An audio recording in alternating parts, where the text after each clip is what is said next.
Friends, நமது சேனலை subscribe பண்ணாதவங்க மறக்காமல் சப்ஸ்கிரைப் பண்ணுங்கள். உங்களுடைய ஆதரவை எங்களுக்கு தொடர்ந்து கொடுங்க. நீங்கள் கொடுக்குற ஊக்கமும் உற்சாகத்தில் மட்டும்தான் எங்களால் புது புது ஆடியோவை உடனே அப்லோட் பண்ண முடியும். உங்களுடைய ஃப்ரெண்ட்ஸுங்களுக்கு ஷேர் பண்ணுங்கள். அவங்களையும் மறக்காமல் சப்ஸ்கிரைப் பண்ண சொல்லுங்கள். இன்றைக்கி நம்ம ஒரு இன்ட்ரெஸ்டிங்கான ஸ்டோரியோட கண்டினியூட்டியை பார்க்க போகிறோம். என்னுடைய பேர் வசந்த் அப்படிங்கிறது உங்களுக்கு தெரியும். நான் டிகிரி முடிச்சுட்டு வேலை தேடிக்கிட்டு இருந்தேன். அந்த நேரத்தில் என்னுடைய ஃப்ரெண்ட்ஸு ஃபோன் பண்ணி வாடா மாப்பிள்ள, நம்ம ஒரு வேலை நான் உனக்கு ட்ரை பண்ணி தரேன் அப்படிங்கிற மாதிரி சொன்னான். அவனை நம்பிக்கிட்டு நானும் நைட்டு முழுக்க வெயிட் பண்ணி விடிய காலில் ட்ரெயினை பிடிச்சி அவன் ஏரியாவில், அதாவது ரொம்ப அந்த அதிகாலை நேரத்தில் போய் அங்கே இறங்கினேன். அப்போ தான் அது ஒரு பெரிய அக்ரஹாரம்னு எனக்கு தெரிஞ்சுது. அந்த அக்ரஹாரத்தில் நடந்து போகும்போது எல்லோரும் கோலம் போட்டு என்ன அந்த எப்படி சொல்கிறது, ஒரு அருமையான வரவேற்பு கோலத்தோட ஒரு சுப வரவேற்பாக அந்த வரவேற்பு அமைஞ்சிது. அப்படியே கண்கொள்ளா அந்த காட்சியை கண்டுக்கிட்டு அந்த கோலத்தில் கால் பட்டுடக்கூடாது அப்படின்ட்டு நான் கூனி குறுகி வளைஞ்சி நெளிஞ்சு போய் என்னுடைய ஃப்ரெண்டோட இடத்த போய் அடையும் போது தான் அங்கே பக்கத்தில் ஒரு அழகான விழிகள் என்னை ஆற தழுவின மாதிரி என்னை பார்த்தது. அந்த விழிகளுக்கு சொந்தக்காரி பாவாடை தாவணியில் இருந்த ஒரு அழகான ஒரு பருவச்சிட்டுன்னு சொல்லணும், அந்த மாதிரி இருந்தால் அவள்கிட்ட நான் அட்ரஸ் இதுதானான்னு கேட்கும் போது ஆமாங்கிறத வார்த்தையால் சொல்லாமல் விழிகளால் பதில் சொன்னான். அப்போ இப்படியே எங்களுடைய விழிகள் ஒருத்தர் மாறி பரிமாறிக்கிட்டே இருந்தது. பக்கத்து வீட்டிலே இருந்தவ தான் அவள். கடைசியாக உன்னுடைய பேர் என்னான்னு நான் கேட்க அவள் கவிதா என்று அவள் சொன்னான். அவள் கவிதான்னு சொல்கிற மாதிரி என் காதில் விழவே இல்லை.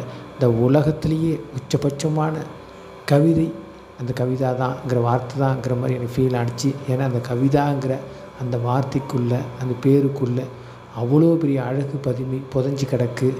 அந்த அழகு பதுமையில் 1000 1,00,000 கவிதைகளை சொல்லாமல் சொன்ன மாதிரி எனக்கு ஏதோ ஒரு கெமிஸ்ட்ரி ஒர்க் அவுட் ஆனது. நான் அதை பார்த்துக்கிட்டே கேட்டுக்கிட்டே நான் சொல்லுவாங்கள்ல, அணை போட்ட ஒரு நீர்த்தேக்கம் அது தன்னுடைய நிலை இழந்து உடச்சிக்கிட்டு எவ்வளோ வீறு கொண்டு வீரியமாக வரும் அப்படிங்கிறது நிறைய பேர் பார்த்துருப்போம், நிறைய பேர் கேட்டிருப்போம். அந்த கண்கொள்ளா காட்சி மாதிரி எனக்குள்ள ஒரு ஆனந்தம் பீரிட்டு அடிச்சுது. அது பீரிட்டு அடிக்குதா இல்லை வீறு கொண்டு எழுந்து வருதா அப்படிங்கிறதெல்லாம் என்னால் அந்த உள்ளுணர்வுகளை என்னால் ஒரு அனலைஸ் பண்ண முடியல. அதையும் தாண்டி நான் அந்த ஒரு சந்தோஷத்தில் ஒரு சில நொடி நான் அப்படியே மிதந்து போனேன், அதை கடந்து போனேன். அப்புறம் சின்ன வார்த்தைகள் எங்களுக்குள்ளே பரிமாற ஆரம்பித்தோம். ஏன்னா என் ஃப்ரெண்டு வேலைக்கு போயிடுவான். அவன் என்கிட்ட இந்த ரெசியூம்லாம் வாங்கி சம்மந்தப்பட்ட அந்த கம்பெனியில் கொடுத்துருக்கான்.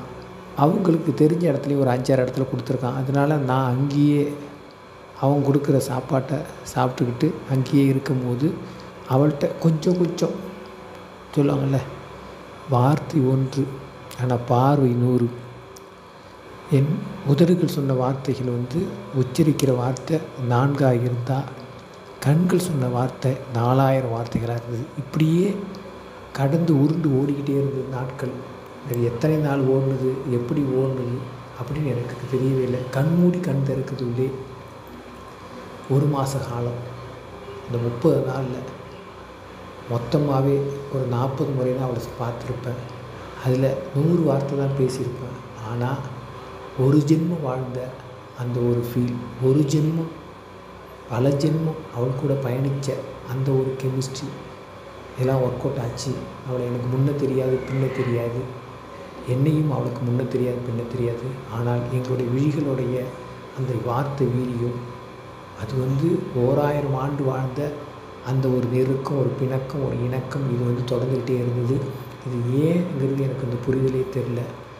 அது அவளுடைய அழகுகளை வானத்தாலேயோ இல்லை கடலாலேயோ இல்லை காற்றாலேயோ அளக்க முடியாது அப்படிங்கிறத நான் உணர்ந்தேன். அந்த உணர்ந்த நேரத்தில் நான் உச்சாணி கொம்பில் பறந்துக்கிட்டு இருந்தேன். ஏன் அப்படிலாம் அடிக்கடி நான் சந்தோஷத்தில் பறந்தேன்? நான் போன வேலை எனக்கு கிடைக்கல. என்னுடைய லட்சியத்தில் ஒரு படி கூட எடுத்து வைக்கல. இந்த கதையோட ஒரு அருமையான அற்புதமான தொடர்ச்சியை அடுத்த எபிசோடில் பார்க்குறோம். அது வரையும் காத்திருங்கள்.